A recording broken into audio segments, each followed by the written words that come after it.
देखो राज्य में नूतन सरकार गठन पर मुख्यमंत्री कहले दुर्नीति की प्रश्रय देवे ना।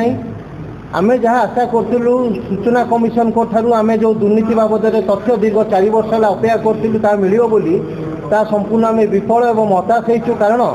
सूचना कमिशन गोटे प्रेस नोट करछंती जे कि 12,000 केस शुणाणी कर निश्चित भाव स्वागत योग्य कि 12,000 केस जो शुणाणी करिकी शेष करिसंती प्रकृत में यह केते दूर सत्य तार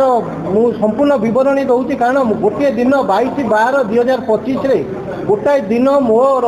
जितेंद्र कुमार साहूर 22टी केस शुणाणी है 40 मिनिट भितर 22टी केस शुणाणी है तार आज पर्यंत कौन तथ्य मिलला ना कौन पेनाल्टी कले ना कि पीआई विरुद्ध एक्शन ग्रहण कले ना। तेणु ये जो सूचना कमिशन नियुक्ति होती राज्य में लोक एवं सरकार को गोटे निजर भावमूर्ति बदलवाई और भावमूर्ति बचावाई केवल सूचना कमिशन को अकामी करने भाव ऑर्डर करुँच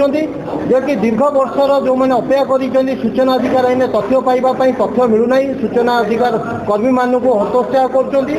निजर न्यायिक अधिकार जो मैंने तथ्य मागुच से हतोत्साह होती। तेणु ए सूचना कमिशन जो मैंने नियुक्ति होती प्रकृत केते दूर कार्यकारी कर माननीय मुख्यमंत्री यहाँ गोटे